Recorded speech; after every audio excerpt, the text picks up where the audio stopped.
कि बरियात में जैसे कि मोर करिया शोभेला कि बरियात में जैसे कि मोर करिया शोभेला ये गोलू जी कि मोर गोर बदनिया पे कि सारी करिया शोभेला। उससे क्या मैं चेंज करूँ मैं लिरिक्स भाई निशा उपाध्याय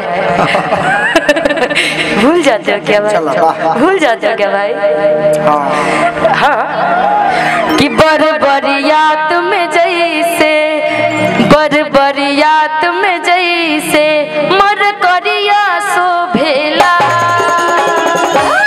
आइए फिर से कि बरियात में जैसे बरियात में जैसे मर करिया शोभेला मोर गोर बदनिया पे किसरिया करिया शोभेला मोर गोर बदनिया पे किसरिया करिया शोभेला। निशा हरिया लौटा संग करोड़ा बेचेली निशा हरिया लौटा संग करोड़ा बेचेली ई तो बेटान के बैठी बैठी कोरा बेचेली तोरा ना बुझाई करोड़ा बुझलू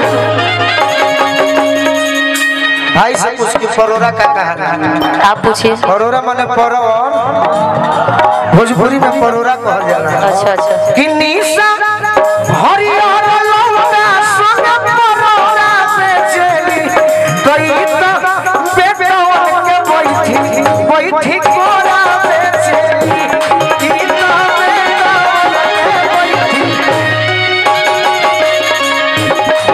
साड़ी कोरिया शोभेला करिया करिया शोभेला बरियात में जैसे बरियात में जैसे मोर करिया शोभेला बरियात में जैसे मोर करिया शोभेला मोर गोर बदनिया पे किसरिया करिया शोभेला मोर गोर बदनिया पे किसरिया करिया शोभेला। निशा एगो तारा से बात कही बड़ी डेरालू हमरा से प्यार करे अच्छा पापा जी के मम्मी जी के बड़ी अपना पापा से डेराली निशा डरना भी चाहिए गार्जियन से डरना चाहिए बाकी मंच बना नहीं डरना सब जगह चाहिए मंच पर डरे हर जगह तो गाना कोई गार्जियन इज मोस्ट इम्पोर्टेंट। और तो हमरो खातिर बड़े बाकी मंच में भुला गया 2 मिनट ठीक है पापा जी के मम्मी जी के अरे पहाड़ा के बावजूद के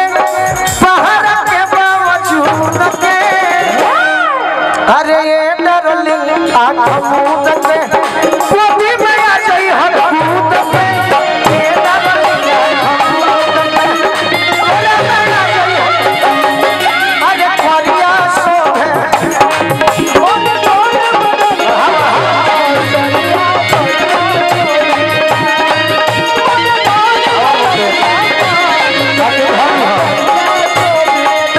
कि ए जी अम्मा मामा हुआ माँ के झूमे डालिया ए जी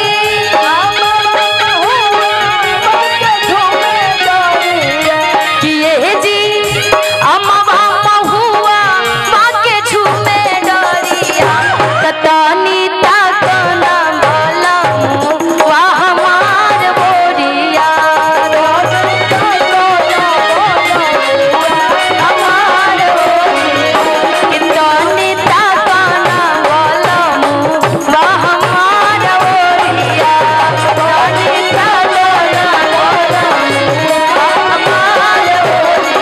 सचिन यादव जी व नेता आरजेडी जौन लिखले बने हम बोल दे तनी लालू यादव जिंदाबाद सचिन यादव जी व नेता आरजेडी कि दहरा लाल लाल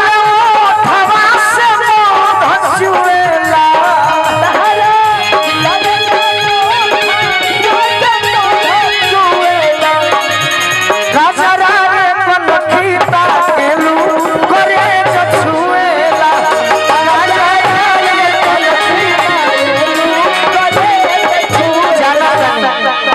जाना तने के तहर फाइन बड़े हमरा पर राइफल भी गवा देबो बम भी गवा देबो बाकी गम नहीं गम ना हमारा राइफल बम के अरे ना बुलेट बारूद के अरे ना बुलेट बारूद के ये सब भाव दे दो अरे डरले हम उड़ते पावर भाव देबो कि ना इतना जोर से खींचोगे तो मैं गिर जाऊंगी। तो मेरे पास भी पावर है इतना कि अरे खींचोगे तो प्यार से नहीं रुके भाई और थोड़ा प्यार से छाव से बुलाइए और कैसे बुलाएंगे थोड़ा सा और प्यार से रे रे रे वाला करोगे तो मैं और गुस्सा हो जाऊंगी। ये भी नहीं अब कैसे ये भी नहीं ए भाई अब कैसे प्यार से बुलाओगे लगो और प्यार से थोड़ा सा आओ ना ओ मने कैसे कि ये डार्लिंग आँख मूंद के अरे डार्लिंग हाय हाय ए डार्लिंग आँख मूंद के मोरा में जई हो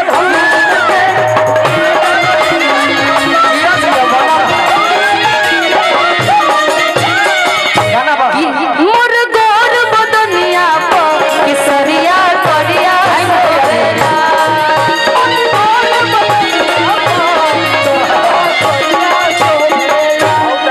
कि हम चलाई मरब पर एनी सुना तारे एगो शुभकामना देते हैं कि हम के लाइन मरब पर हाथ का मिल जाई हम के लाइन मरब पर हाथ का मिल जाई कभी नहीं ई नौर जाति करबू करिया मिल जाई ई नौर जाति हम बानी मूड में अरे हम बानी मूड में तू बारू एटीट्यूड में इसको लड़ा लो इंट्री पैबू बॉलीवुड में इतनी सुंदर तो मैं हमरा पे मनबू तो बड़ हाथा काठा मिली अच्छा अना तो बरिया था मिली अब मनबू तो दिल्ली शहर में जमीन दू चार काठा मिल जाई ई गनौर जदी करबू बरिया था मिल जाई ई गनौर जदी कह कुछो मोर गोड़ बदनिया पर ब्लाउज करिया सोवेला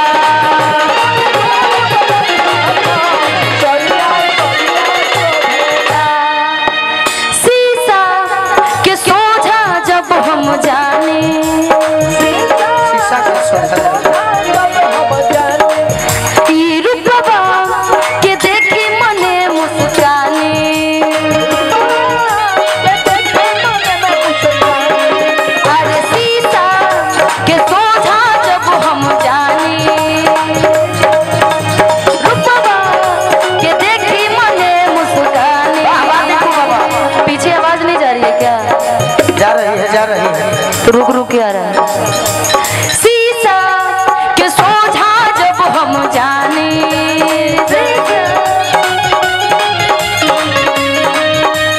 रूपवा के देखी मने मुस्कानी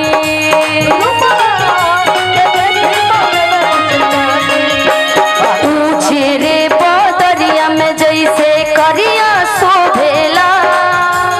ऊंचे रे आसमान में जैसे बदरिया शोभेला कि मोर गोर बदनिया पे बहुत सुंदर किसरिया करिया शोभेला अच्छा